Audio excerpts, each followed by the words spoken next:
agora vamos iniciar Agora essa chamada. Agora vamos iniciar Gotas Védicas com canto 1, capítulo 8, Hare Krishna. Hare Krishna. Om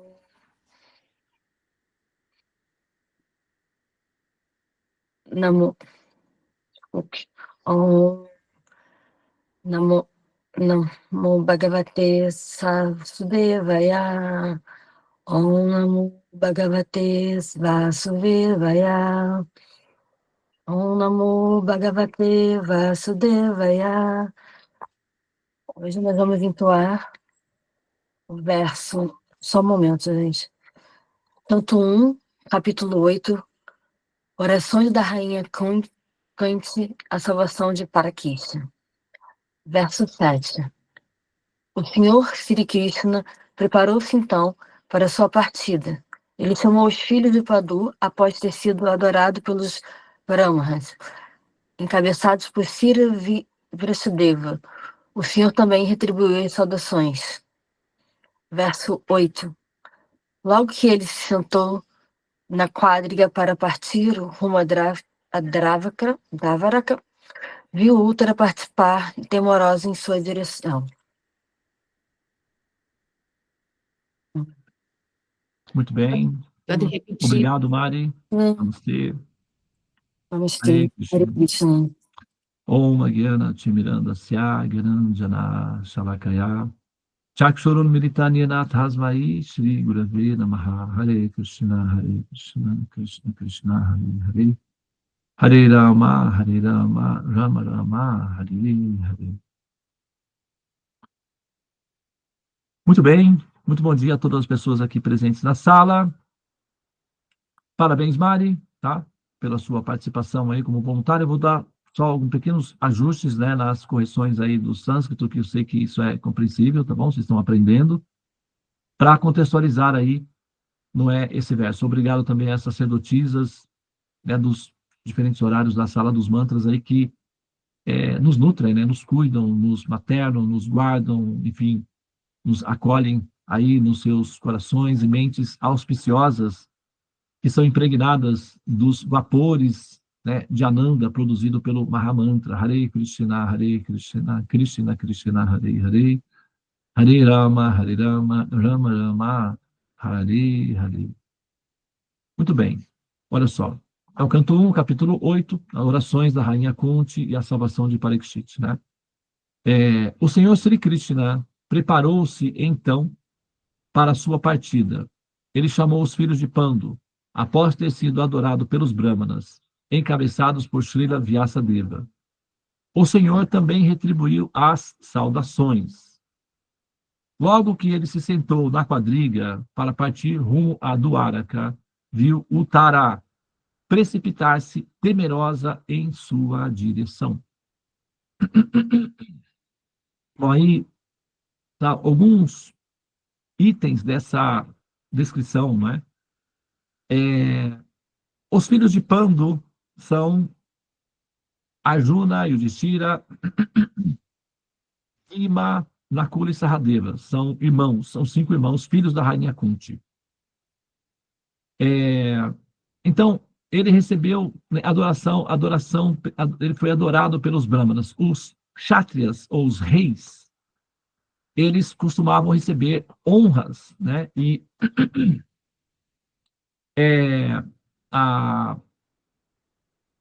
o que se chama de puja, né? Aqui está sendo traduzido como adoração, mas o contexto dentro do contexto védico chama-se puja. Só um minutinho, pessoal, por favor, um segundinho. Vou pegar aqui um detalhe aqui que está.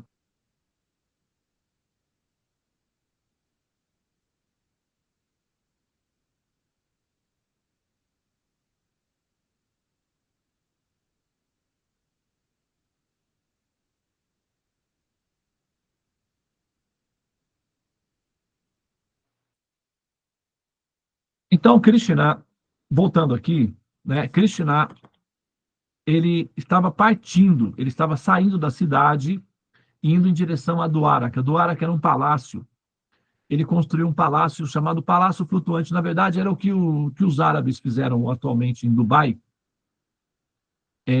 Não tem aquela... Não sei se vocês, às vezes vocês olham assim, eles têm aquela propaganda daquela... parece com uma palmeira, né? Chama-se Jumeira, que são várias pétalas assim entrando para o mar. Eles aterram, o aterro do Flamengo, por exemplo, alguma coisa parecida com isso daí. Então, eles aterram, constroem em cima. Só que no caso de Krishna, ele, ele criou uma estrutura de antigravidade. Esse tipo de tecnologia atualmente é possível, por exemplo, em trem-bala. Trem-bala é tecnologia de antigravidade baseada em eletromagnetismo. A eletricidade que mantém o trem.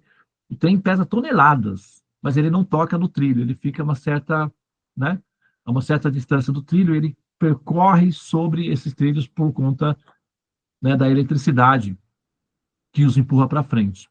Então, é tecnologia de antigravidade baseada em eletricidade. Então, Krishna, ele contratou na verdade, um deva, né, um semideus. Ele se apresentou e ofereceu como presente de casamento para Krishna a construção de um palácio antigravidade, que teria como jardim, né, o mar em si. Então, como Krishna, as regiões ali eram todas pertencentes aos Pandavas, que eram os administradores das terras.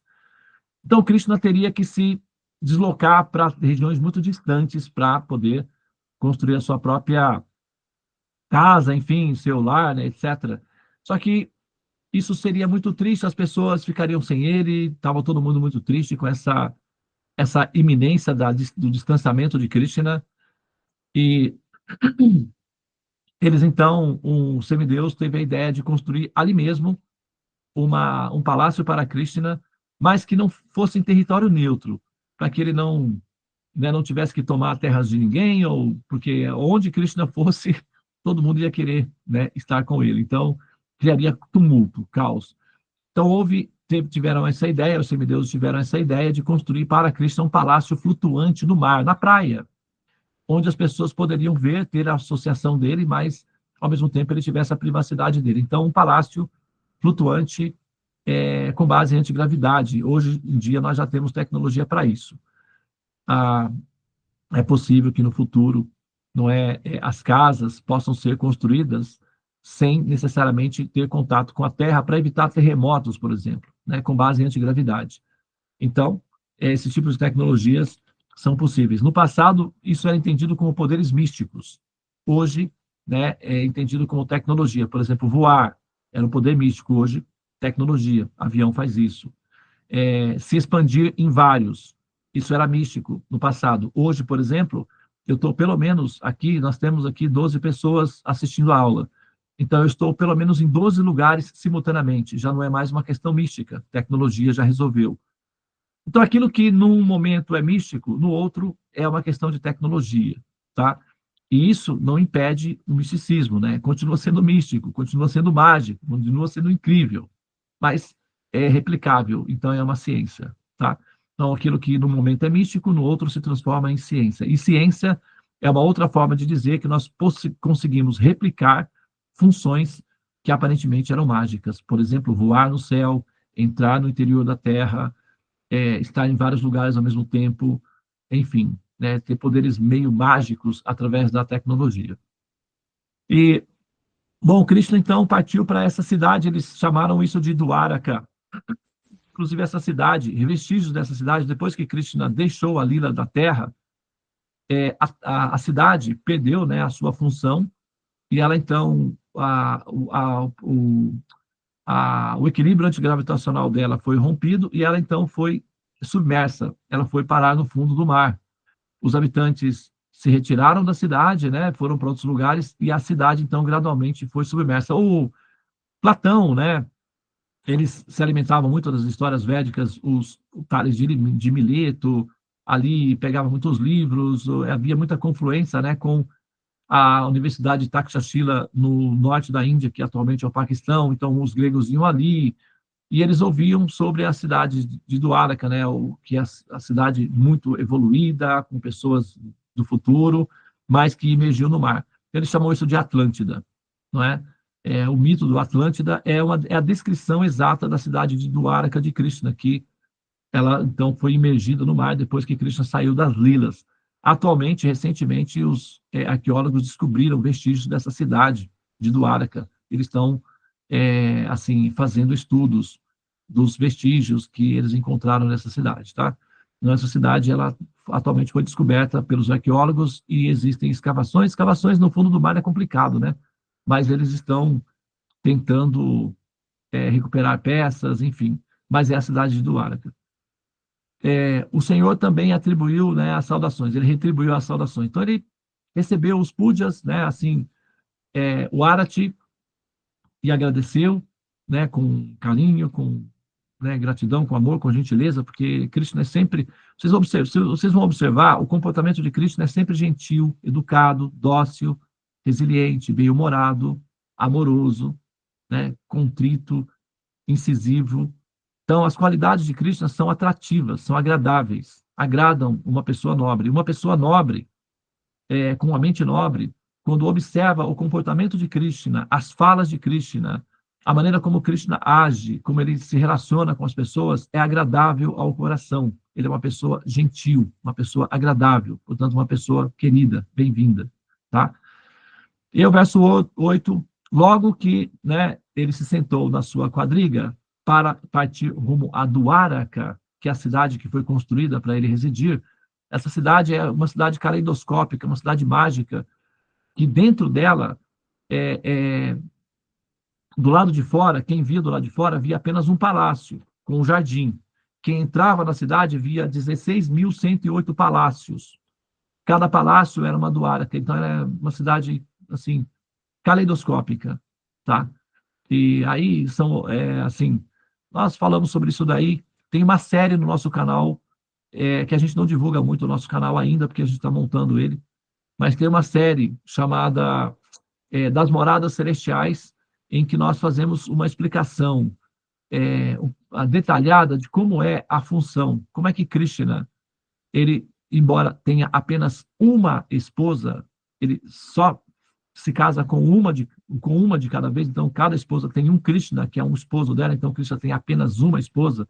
Krishna não é poligâmico, como normalmente se entende, ele é monogâmico, ele só tem uma esposa. Agora ele se expande infinitamente, ilimitadamente, para cada uma delas. Então cada uma delas tem um Krishna específico, particular, um palácio, uma família.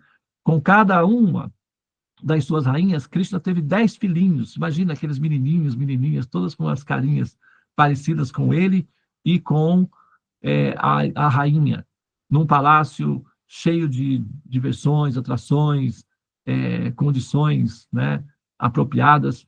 Então, essas pessoas todas viveram ali em Duarca por aproximadamente 100 anos e depois eles foram emancipados, voltaram, né, às suas moradas celestiais, aos planetas celestiais. Outros transcenderam direto para Vaikunta, mas a cidade foi então submersa e muito dos aspectos sofisticados da cidade também, né, se evaporaram junto com a submersão. Então, o que ficou ali foram alguns resíduos que estão sendo verificados hoje, tá? Das construções, algumas construções que ainda tinham, né, que tinham do Arca.